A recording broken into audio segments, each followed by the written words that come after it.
Angel Reese just got exposed after her debut in the Unrivaled Basketball League, and the irony couldn't be sharper.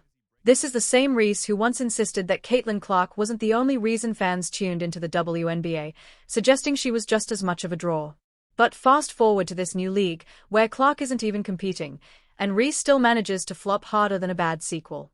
Her game looks weak, her attitude comes off as toxic, and her ego remains oversized.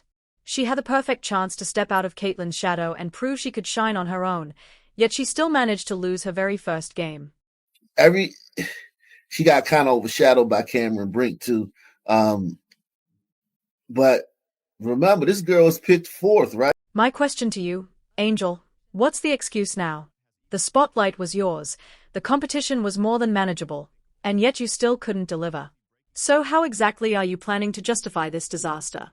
We're all ears, because right now, your next big thing status is starting to look a whole lot like the next big joke. This girl has a chance to become a star, man. In this Unrivaled League, make a name. January 17th, 2025, the Unrivaled Basketball League's debut. Big hype, bigger expectations, and an even bigger letdown. Angel Reese's Rose Basketball Club was counting on her to deliver, but instead, she handed the win to VIN Basketball Club like it was a housewarming gift. Final score, VIN BC 79, Rose BC 73. Sounds close, right? Wrong. That 6-point gap doesn't even begin to show how much of a mess Reese made of the game. I can't see that Angel did anything if they didn't show it.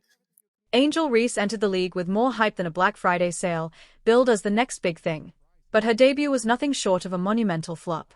She posted 10 points and 14 rebounds, numbers that seem solid until you notice her shooting was under 30% and she committed 4 costly turnovers that gutted her team's chances. In crunch time, instead of stepping up, she fumbled 3 fast break opportunities like hot potatoes, wasting every chance to shift momentum.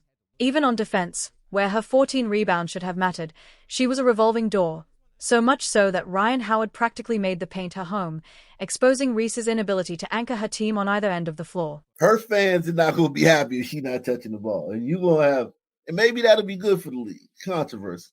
But the Reese's Pieces not going to be happy if Angel just running up and down the floor. Speaking of Ryan Howard, she delivered a performance so flawless it made Reese's struggles look even worse, if that's even possible. Howard poured in 33 points on 55% shooting, showcasing leadership, skill, and poise, the very qualities Angel Reese was supposed to embody. When the fourth quarter pressure mounted, Howard rose to the occasion, scoring 10 of her team's final points and closing out the game like a true star. Meanwhile, Reese floundered, turning into a liability as the game slipped further and further out of her team's reach.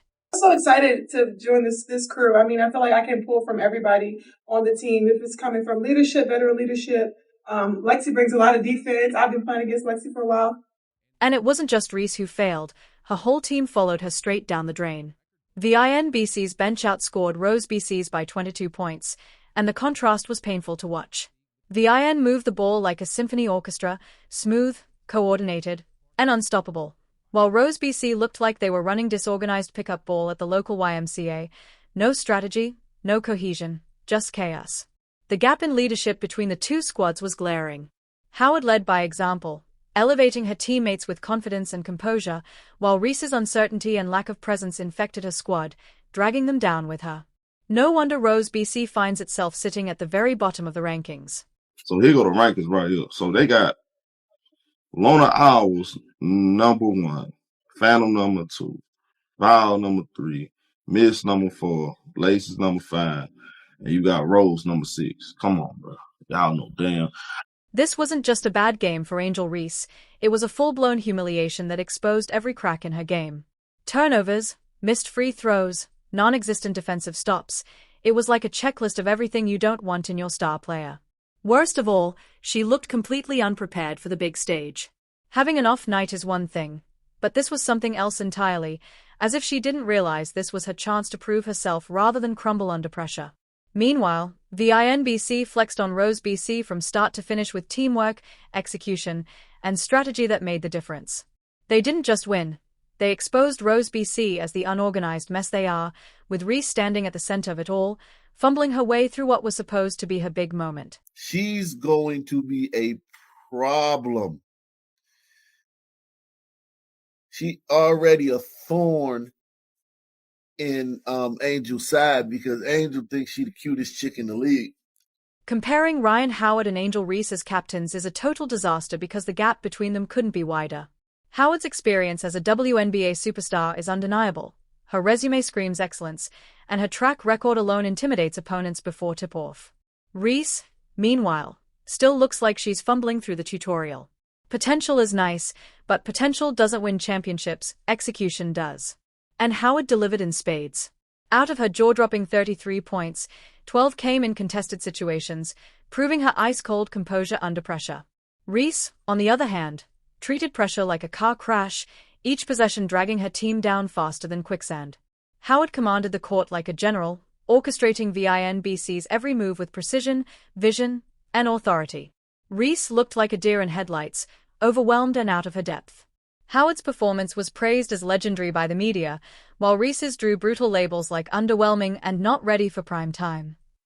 The contrast couldn't be starker. One was a masterclass in leadership, the other a lesson in how not to captain a team. Angel Reese had something similar to say about Unrivaled. When Angel was asked about Unrivaled, she said, "I would stay here forever. Everything I need is here, from massages to cold tubs to being able to have resources to workouts and everything." Let's get into the nitty-gritty of why Angel Reese was the weakest link in Rose BC's chain. 4 turnovers, 4 critical mistakes, that Vinyl BC instantly converted into 8 easy points. That's not just a bad night. That's a disaster. Add to that her horror show at the free throw line, where she went just 2-for-6, essentially gift-wrapping 4 points for Vinyl BC in a close game. Those are the kinds of mistakes that haunt teams and turn potential wins into frustrating losses. And it didn't stop there. Faced with Vinyl's aggressive defense, Reese looked like she'd never seen a double team before. Instead of adapting, she panicked, getting trapped, losing possession, and handing the momentum away again and again. Watching her struggle was like watching someone try to put out a fire with gasoline. Defensively, she was no better. Ryan Howard didn't just dominate, she strolled into the paint like it was her living room. Reese was supposed to be the gatekeeper, but instead, she practically held the door open and invited Howard to rack up easy buckets. But Breanna Stewart knows that she can beat Angel off the dribble. And so that is something, if there is a mismatch in the 3v3, obviously you want to take advantage of that, but it could turn into a game that's just kind of one-dimensional. Now, it does seem like they're running a lot of half-court sets. They have plays. Angel Reese's debut didn't just reveal flaws, it exposed a glaring lack of leadership. When Rose BC needed her to rally the team, she vanished, fading into the background as the squad crumbled. The result was a total collapse that left fans, teammates, and analysts doubting if she's fit to wear the captain's badge. Caitlin Clark hammered the point home, calling Reese's performance disappointing and urging her to focus on fundamentals before chasing the spotlight, a critique that felt less like shade and more like truth. Public reaction has been split, with some fans clinging to her potential while others admit Clark said what everyone was thinking. The path forward for Reese is clear but daunting. Stop panicking under pressure, fix the turnovers, hit free throws, and learn what real leadership looks like. Yet the Unrivaled League isn't a forgiving place to figure it out, and every game from here on will either fuel her critics or prove them wrong. Right now, the ball is in her court, but if this shaky debut is any preview, Reese has a long way to go before anyone takes her seriously.